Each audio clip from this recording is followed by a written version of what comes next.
Hoy, lunes de la primera semana de Cuaresma, hacemos un paréntesis en nuestras celebraciones cuaresmales para recordar la Cátedra de Pedro. Esta fiesta que hoy la Iglesia festeja se empezó a celebrar en el siglo IV, y el texto que la Iglesia nos propone para recordar la Cátedra de Pedro es el de Mateo 16, 13 al 19. Se lo leo. En aquel tiempo, al llegar a la región de Cesarea de Filipo, Jesús preguntó a sus discípulos: ¿Quién dice la gente que es el Hijo del Hombre? Ellos contestaron: unos que Juan Bautista, otros que Elías, otros que Jeremías o uno de los profetas. Y él les preguntó: ¿y ustedes? ¿Quién dicen que soy yo? Simón Pedro tomó la palabra y dijo: Tú eres el Mesías, el Hijo de Dios vivo. Y Jesús le respondió: Dichoso tú, Simón, hijo de Jonás, porque eso no te lo ha revelado nadie de carne y hueso, sino mi Padre que está en el cielo. Y ahora te digo, tú eres Pedro, y sobre esta piedra edificaré mi iglesia, y el poder del infierno no la derrotará.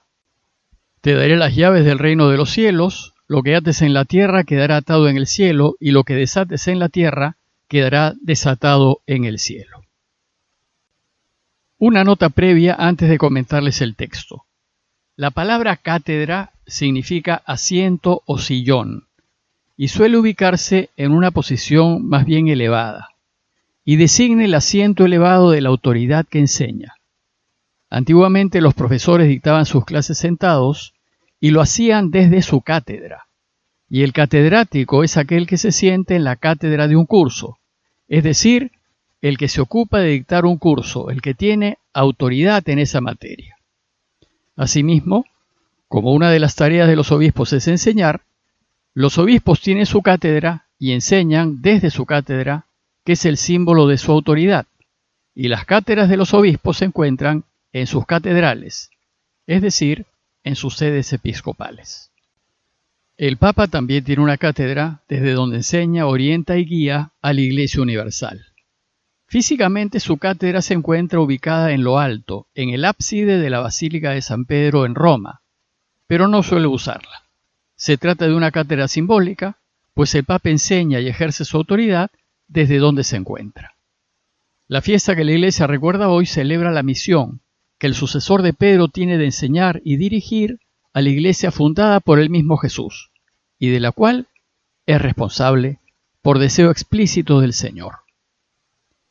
Veamos el relato de hoy. Su contexto es el siguiente. Jesús y sus discípulos se encuentran en la región de Cesarea de Filipo, al norte de Galilea. Parece ser que su deseo era tener un poco de tranquilidad, lejos de la gente que los agobiaba, a fin de revisar el trabajo hecho y decidir la mejor manera de continuar. Jesús había estado enseñando intensamente acerca del reinado de Dios y había realizado muchos gestos extraordinarios de exorcismos y curaciones para mostrar que el reinado de Dios es vida, perdón y reconciliación. Y la gente lo había seguido asombrada. Sus discípulos también habían salido a recorrer la región, proclamando la buena noticia del reino, y la respuesta de la gente también había sido extraordinaria. Y ahora deciden hacer un alto en sus actividades y revisar y reflexionar en lo sucedido. Estando pues ellos solos, Jesús les pregunta: ¿y quién dice la gente que es el Hijo del Hombre? Es decir, después de todo este tiempo en el que hemos recorrido los diversos pueblitos de Galilea, anunciando con palabras y obras la buena noticia del reinado de Dios, ¿qué piensa la gente de mí? Sus discípulos le contestaron: unos piensan que eres Juan Bautista, otros piensan que eres Elías, y otros piensan que eres Jeremías o uno de los profetas. Es decir, el concepto que la gente tenía de Jesús era muy grande, pues lo compara con los grandes profetas que ha tenido Israel, como son Juan el Bautista, Elías o Jeremías. Pero para la gente era solo eso, un gran profeta. No se les ocurrió que pudiese ser el Mesías. Incluso algunos pensaron que podría ser Elías el precursor del Mesías, pero no el Mesías. Entonces Jesús les pregunta a los suyos y les dice: ¿y ustedes? ¿Quién dicen que soy yo? Ellos habían convivido con Jesús, habían estado con él mañana, tarde y noche, y él les había enseñado de manera personal y les había revelado en privado los misterios del reinado de Dios. Podemos suponer que debieron haber conversado entre ellos acerca de Jesús y que se debieron haber formado una idea más clara de él. Entonces dice el texto que Simón Pedro tomó la palabra y dijo: «Tú eres el Mesías, el Hijo de Dios vivo». Jesús se ha dirigido a todos, pero es Pedro quien habla. Él es el portavoz, el representante de todos. Él habla en nombre de todos, en nombre de la iglesia naciente. Y probablemente expresa lo que ellos han debido de haber hablado entre sí. Pero lo que hace Pedro es una confesión pública de fe, un credo.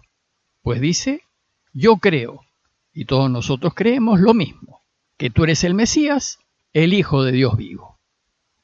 Y entonces Jesús, emocionado, pronuncia una bienaventuranza. Dichoso tú, Simón, hijo de Jonás, porque esto que has dicho no te lo ha revelado nadie de carne y hueso, sino mi Padre que está en el cielo. Y por supuesto, la bienaventuranza que Jesús le dice a Pedro, se la dice también a todos los que él representa, a su iglesia que lo proclama el Mesías Dios.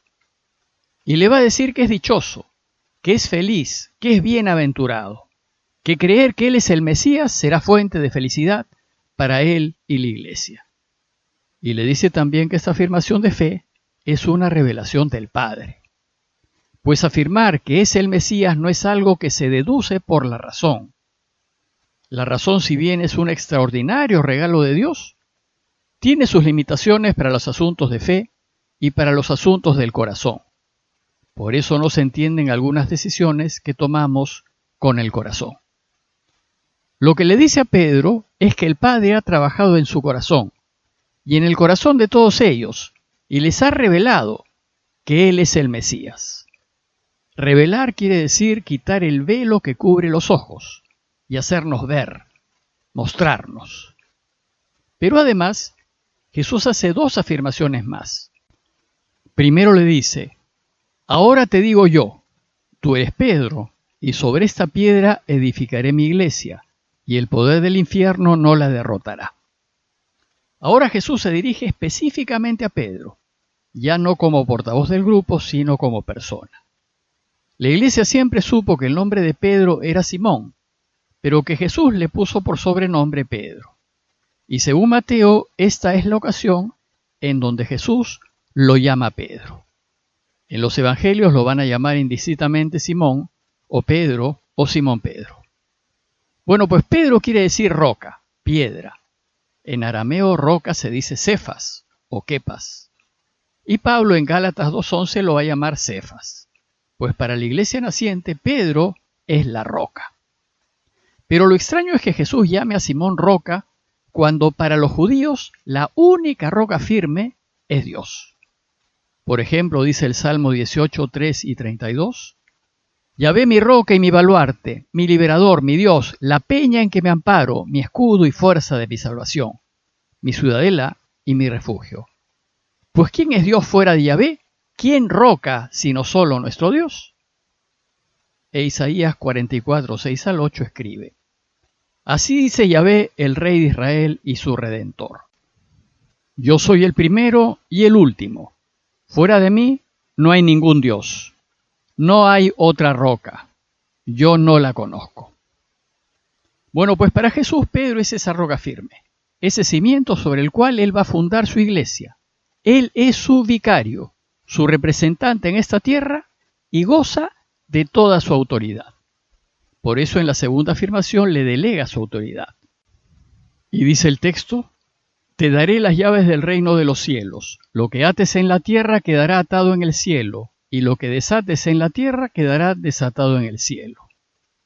Detrás de esta afirmación está la imagen de las ciudades amuralladas de ese tiempo, en donde el máximo responsable de la ciudad tenía las llaves de la puerta de la muralla. Por eso hoy se habla de las llaves de la ciudad. Bueno, pues el que tenía las llaves era quien decidía quién entraba y quién salía. Lo que está diciendo Jesús es que está haciendo de Pedro su máximo responsable. A él está dando las llaves de su ciudad celestial y por eso el símbolo de Pedro son las llaves. Y se entiende que esta autoridad, esta responsabilidad, ha pasado a todos sus sucesores, que a la fecha, incluyendo al Papa Francisco, son 266. El Señor, mientras vuelve por segunda vez, ha dejado a sus siervos, a Pedro y sus sucesores, a cargo de su casa. Ellos tienen la responsabilidad de conducir y orientar a la Iglesia de Dios. No solo enseñando, sino además gobernando a su Iglesia por encargo del Señor. Las palabras, lo que ates en la tierra quedará atado en el cielo, lo que desates en la tierra quedará desatado en el cielo, indican que Pedro y sus sucesores tienen la autoridad delegada para dejar entrar o dejar salir, imponer obligaciones o liberar de ellas, perdonar o no perdonar. En conclusión, en la fiesta de hoy recordamos y celebramos la autoridad que tienen Pedro y sus sucesores de guiar y dirigir la Iglesia en espera de la segunda venida del Señor. Pidamos de manera especial el día de hoy por el Papa, para que Dios lo ilumine y guíe en la tarea encomendada, y para que nosotros estemos dispuestos a dejarnos guiar por Él. Parroquia de Fátima, Miraflores, Lima.